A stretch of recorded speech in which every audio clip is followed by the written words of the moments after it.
जब किसी एटम पे पॉजिटिव या नेगेटिव चार्ज आ जाए तो हम उसको आयन बोलते हैं। अब ये पॉजिटिव या नेगेटिव चार्ज कैसे आता है आयन, इसको समझते हैं। हम एग्जांपल लेंगे बेरिलियम की। बेरिलियम के न्यूक्लियस में 4 प्रोटॉन्स होते हैं, जबकि शेल में 4 इलेक्ट्रॉन्स होते हैं। अब अगर ये इलेक्ट्रॉन निकल जाए तो हमारे पास जो प्रोटॉन की तादाद होगी वो ज्यादा हो जाएगी, जबकि इलेक्ट्रॉन की तादाद कम होगी। हमारे पास जो प्रोटॉन होंगे वो 4 होंगे, जबकि शेल में जो इलेक्ट्रॉन की तादाद होगी वो 3 होगी। अब प्रोटॉन पे कौन सा चार्ज होता है? प्रोटॉन पे पॉजिटिव चार्ज होता है। तो जब पॉजिटिव चार्ज होगा तो पूरे एटम पे नेट चार्ज जो होगा वो कौन सा होगा? वो पॉजिटिव चार्ज होगा। तो इसीलिए हमारे पास जो आयन होगा वो कौन सा होगा? वो होगा हमारे पास कैटाइनिक। तो जो पॉजिटिव चार्ज आयन होता है उसको हम बोलते हैं कैटाइनिक। इसी तरह हम एग्जांपल लेते हैं बेरिलियम की, जिसमें जो है ना हम एक इलेक्ट्रॉन को ऐड कर देते हैं। एज्यूम कर लो कि हम इलेक्ट्रॉन को ऐड कर रहे हैं।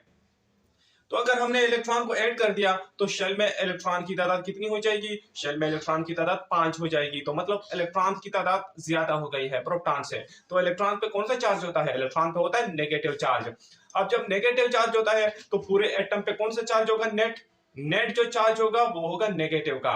तो इसीलिए जो आयन होगा वो उसको हम बोलेंगे एनाइन।